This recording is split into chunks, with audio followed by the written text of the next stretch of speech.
സാറേ, ഈ കാവിൽ ജോണിയുടെ ഓഫീസ് ഇത് തന്നെയാണോ? മാനേജിംഗ് ഡയറക്ടർ ജോണി അല്ലേ? ആ, നേരെ അകത്തോട്ട്. Yes, come in.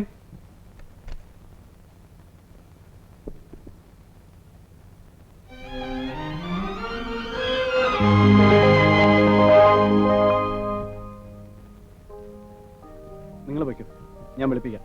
Yes sir. എടാ അളിയാ, നീ എവിടെയായിരുന്നു ഇത്രയും കാലം? വാ വാ വാടാ.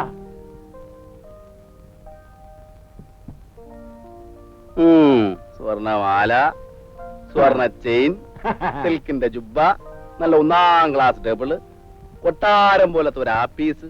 നീ ആരാടാ കോടീശ്വരനാ? ഞാൻ പഴയ ജോണിയൊന്നുമല്ല, ജോണി മുതലാളി. ഏത് മുതലാളി ആയാലും ആ പെരുങ്കള്ളന്റെ ലക്ഷണം നിന്റെ മുഖത്തുനിന്ന് പോയിട്ടില്ല. ആ, നിന്റെ യോഗ. 3 ഫോളാ ഈ കാണുന്നതൊന്നും എന്റെ മാത്രമല്ല, നിന്റെയും കൂടിയാണ്. അല്ല, നീ എന്താ ഒരു അറിയിപ്പില്ല? ഭൈമിക്ക് എങ്ങനെയുണ്ട്? എന്ത് കുഴപ്പം? അവക്ക് സുഖം. ഫോറിൻ സിഗരറ്റാ? അതൊക്കെ പോട്ടെ, നീ എന്താ ഇപ്പൊ ഇങ്ങോട്ട്? വല്ല കുഴപ്പവും പറ്റിയോ? ആ, ഒരു കുഴപ്പം പിടിച്ച സാധനമായിട്ടാണ് ഞാൻ വന്നിരിക്കുന്നത്. ഇവനെ ഒന്ന് ഒളിപ്പിക്കണം. 2 മാസത്തേക്ക് മതി. 10 ലക്ഷം രൂപ പ്രതിഫലം കിട്ടുന്ന കാര്യമാണ്. കുറച്ച് രൂപയാ, 1 കോടിയുണ്ട്. 1 കോടിയോ? ആ, സായിപ്പിന്റെ വകയാ. സംഗതി ബ്ലാക്ക് മണിയാ. ഇവനെ ഒന്ന് ഒതുക്കണമല്ലോ. എന്റെ പൊന്നു പരമു, 1 കോടിയല്ല 10. 1 കോടിയല്ല 10 കോടി കിട്ടിയാലും ഒതുക്കാൻ പറ്റിയ സ്ഥലം നമ്മുടെ കയ്യിലുണ്ട്. എന്റെ പുതിയ ബംഗ്ലാവിൽ താമസം തുടങ്ങിയിട്ടില്ല. പണിയൊക്കെ തീർന്നു വരുന്നതേ ഉള്ളൂ.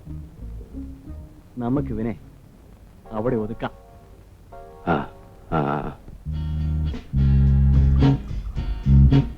എടാ പരമുവേ, നീ അറിയോ ദേവേന്ദ്രന്റെ മകൻ കൊച്ചാപ്പിയെ? എനിക്കറിയത്തില്ല. ഞാനും അറിയത്തില്ല. പക്ഷെ ആ നാറ് വിചാരിച്ചാ പോലും ആ രൂപ കണ്ടുപിടിക്കാൻ ഒക്കത്തില്ല. പിന്നെയല്ലേ ഇൻകം ടാക്സ്. ജോണി, ഞാൻ പോകുന്നു. സമയം പോയി. ഞാൻ ചെന്നില്ലേ സായിപ്പ് മേടിക്കും. എവിടെപ്പാ? സംഗതി ഒന്നും ആയിട്ടില്ല. നിനക്ക് വേണ്ടി സ്പെഷ്യൽ ഒരു സാധനം തൊട്ടടുത്ത മുറിയിലുണ്ട്. എന്ത് സാധനം? കിളി, ചെറുകിളി, നല്ല 1ാം ക്ലാസ് പൈങ്കിളി. ഏതാടാ സാധനം? അതൊക്കെ ഉണ്ടടാ. എന്നാ അളിയൻ പോയി ഉപ്പ് നോക്കിട്ടോ, ഞാൻ 2 പെക്കൂടെ അടിക്കാം. അയ്യോ, ഞാൻ ഉപ്പൊക്കെ ഒത്തിരി നോക്കിയതാ. പാകത്തിന് ഉപ്പ്, പാകത്തിന് മുളക്, പാകത്തിന് മസാല, പിന്നെ ലേശം മധുരവും. ആനക്ക് അവനെ പുറത്തുനിന്ന് പൂട്ടിയിരിക്കുക. തൊട്ടടുത്ത മുറിയെ നീ തുറന്നും കേറിക്കൊണ്ടാ മതി. ശരി. പിന്നെ അളിയാ, ഒരു മയത്തിനൊക്കെ വേണം. പിന്നെ നിന്റെ കിളിയല്ലടാ. എന്റെ കിളിക്ക് കുഴപ്പമൊന്നും വരത്തല്ലേ?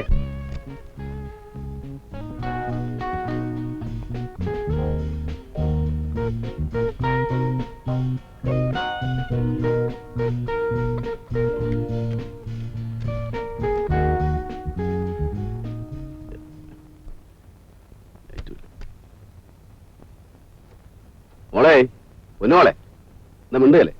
ഇങ്ങനെയൊന്നും അല്ലല്ലോ ജോണി പറഞ്ഞത്. എന്നാ ലൈറ്റ് ഒന്നിട്ടെ. അതും ചെയ്യല്ലേ?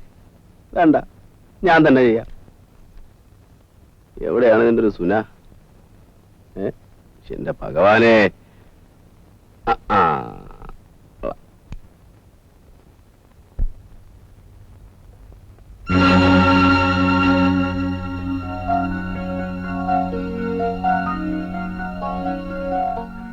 കുഞ്ഞെ, എന്തു പറ്റിയിരിക്കുന്നു കുഞ്ഞെ? കുഞ്ഞെങ്ങനെ ഇവിടെ വന്നു? അവൻ വല്ല ചതിയും കാണിച്ചോ കുഞ്ഞെ?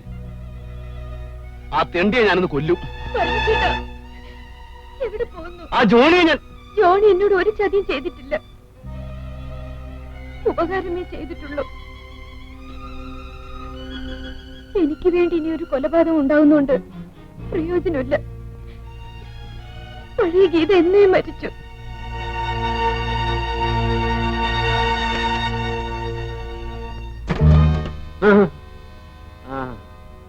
നീയായിരുന്നു ഇത്ര പെട്ടെന്ന് കഴിഞ്ഞോളാളിയാ? എന്ത് പറ്റിയടാ?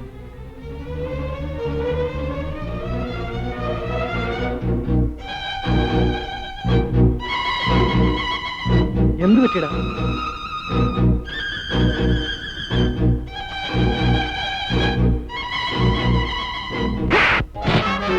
ശവത്തെ കുത്തുന്ന തൊണ്ടി അറിയാവുന്ന സകല ദൈവങ്ങളെയും വിളിച്ചോ. നിന്റെ കഥ ഇന്ന് ഞാൻ കഴിക്കും.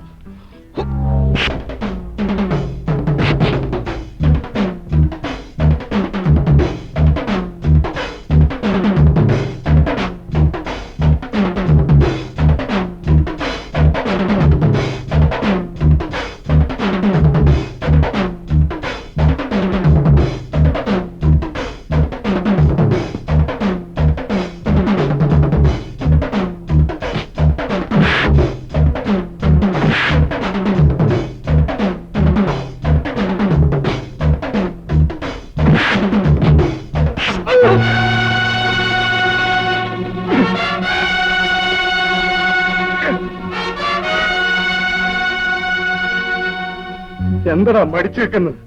കൊല്ലടാ. കാമുകിയുടെ ചരിത്രം സംരക്ഷിക്കാൻ വന്നതല്ലേ നീ? അവളെ കുറിച്ച് അക്ഷരം വിടരുത്. നന്ദി കേട്ട നായേ. എനിക്കൊരു അവളോട് നന്ദി കാണിക്കേണ്ട ആവശ്യമില്ലടാ. ജനിച്ചു വീണപ്പം പോലെ അവളുടെ വീട്ടിൽ നിന്ന് നക്കിത്തുന്നത് ഞാനാണ്. അവളുടെ തന്തയെ ജയിലിൽ കയറ്റിയത് ഞാനാണ്. 3-4 കൊല്ലം കഴിഞ്ഞപ്പോൾ അവൻ ഇറങ്ങിയിരിക്കുന്നു, ഒരു സംരക്ഷകൻ. നിൽക്കണോ? ഭ്രാന്താശുപത്രി കിടക്കുന്ന അവളുടെ തള്ളയ്ക്ക് ചെലവിന് കൊടുക്കുന്നത് ഞാനാ, നിന്റെ തന്തയല്ല. വീടും പറമ്പും ജപ്തി ചെയ്ത് തെരുവിലിറക്കിയ അവക്ക് ഒരു ജോലിയും കയറിക്കിടക്കാൻ ഒരു ഇടവും കൊടുത്തത് ആരാണെന്ന് ചോദിക്ക്.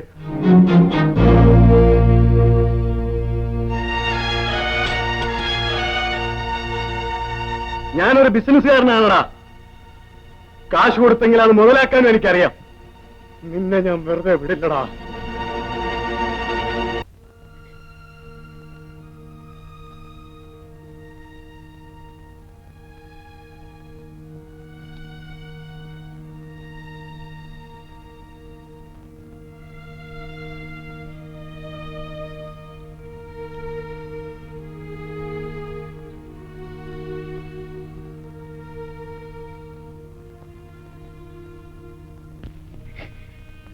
മാപ്പ് ചോദിക്കാനുള്ള യോഗ്യത പോലും എനിക്കില്ലെന്നറിയാം. എന്നാലും ഞാൻ ചോദിക്കാം, ഗീതക്കുഞ്ഞ് എന്നോട് ക്ഷമിക്കണം.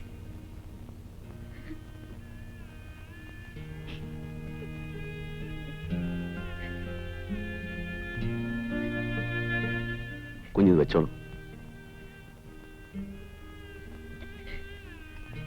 പഴയ പരമു തന്നാ കുഞ്ഞു വാങ്ങുമെന്ന് എനിക്കറിയാം. ഈ കയ്യിൽ നിന്ന് ഞാൻ ഒത്തിരി വാങ്ങിച്ചിട്ടുള്ളല്ലേ.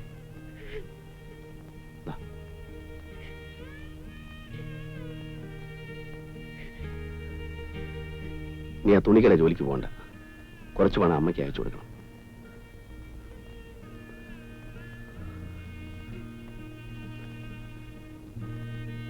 ഇനി അവന്റെ വീട്ടിൽ കുഞ്ഞ് താമസിക്കണ്ട.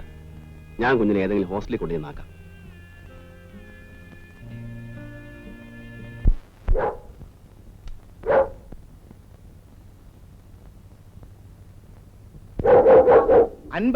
രൂപയോ?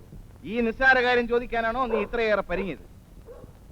ആട്ടെ, നിനക്കെന്തിനാ പണം? നാട്ടിൽ ഇത്തിരി സ്ഥലമുള്ളത് പണയത്തില. പലിശ കൂടി അതിൽ ഏലത്തി പോകാൻ 1 കോടിയും കൊണ്ടല്ലേ നീ പോയത്? അതിൽ നിന്ന് എടുക്കാമായിരുന്നില്ലേ? അത്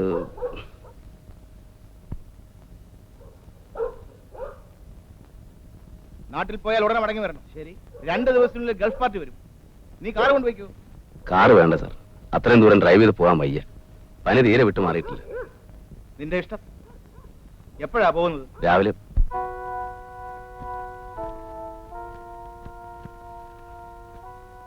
എന്തിനാ ഇപ്പൊ നാട്ടിൽ പോകുന്നത്? സ്ഥലം ലേലത്തിൽ പോയെന്നല്ലേ എന്നോട് പറഞ്ഞത്? കാലണ കയ്യിലില്ലാത്ത കാലത്ത് ലേലത്തിൽ പോകുന്നും പോകാത്ത ഒരുപോലല്ലേ.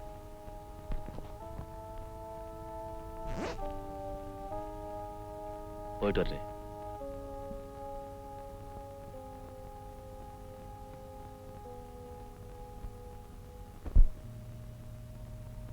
ഇത് ഒരുപാട് കാശുണ്ടല്ലോ. ഒരുപാടൊന്നുമില്ല, 50,000 രൂപയുള്ളൂ. ഇനി കുഞ്ഞിന്റെ വിവാഹം നടത്തരേണ്ടത് എന്റെ കടമയാണ്. എന്റെ അതെ, വിവാഹം എത്ര ആഘോഷമായിട്ട് നടത്തേണ്ടതായിരുന്നു കുഞ്ഞിന്റെ അച്ഛനുണ്ടായിരുന്നെങ്കിൽ.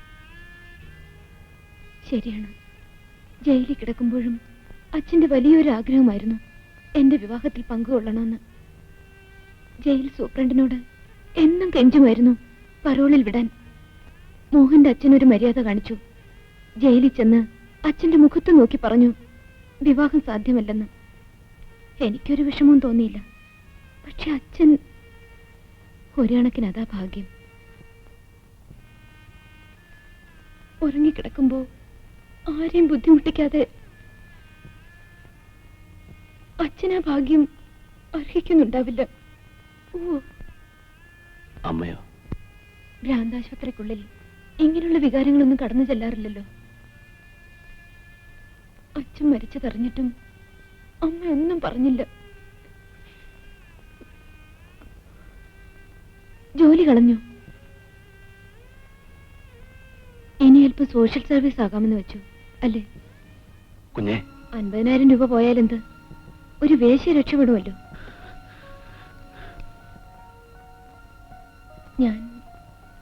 ഞാനൊന്നും മനസ്സിൽ വെച്ച് പറഞ്ഞതല്ല. ഈ പണം കൊണ്ട് ചിലപ്പോ ഒരു ചെറുപ്പക്കാരന് വാങ്ങാൻ കഴിഞ്ഞേക്കും. ഇത്രയും കാശ് കൊടുക്കുന്നതല്ലേ. സെക്കൻഡ് ഹാൻഡ് ആണെന്ന് അറിഞ്ഞാലും വാങ്ങാൻ ആള് കാണും. അതിലും ഭേദമല്ലേ പരമച്ചേട്ടാ ജോണി. സമയം ഒരുപാട് വൈകി. ഞാൻ പോട്ടെ. ഇനി എന്നെ കാണാൻ വരരുത്. കുഞ്ഞെ,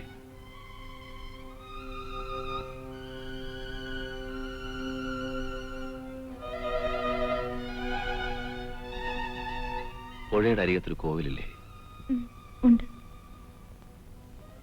ഞാൻ പറയുന്നത് തെറ്റാണെങ്കിൽ കുഞ്ഞ് ക്ഷമിക്കണം. നാളെ രാവിലെ ആ കോവിൽ വരാമോ? കുഞ്ഞിനിഷ്ടമാണെങ്കിൽ നമുക്ക്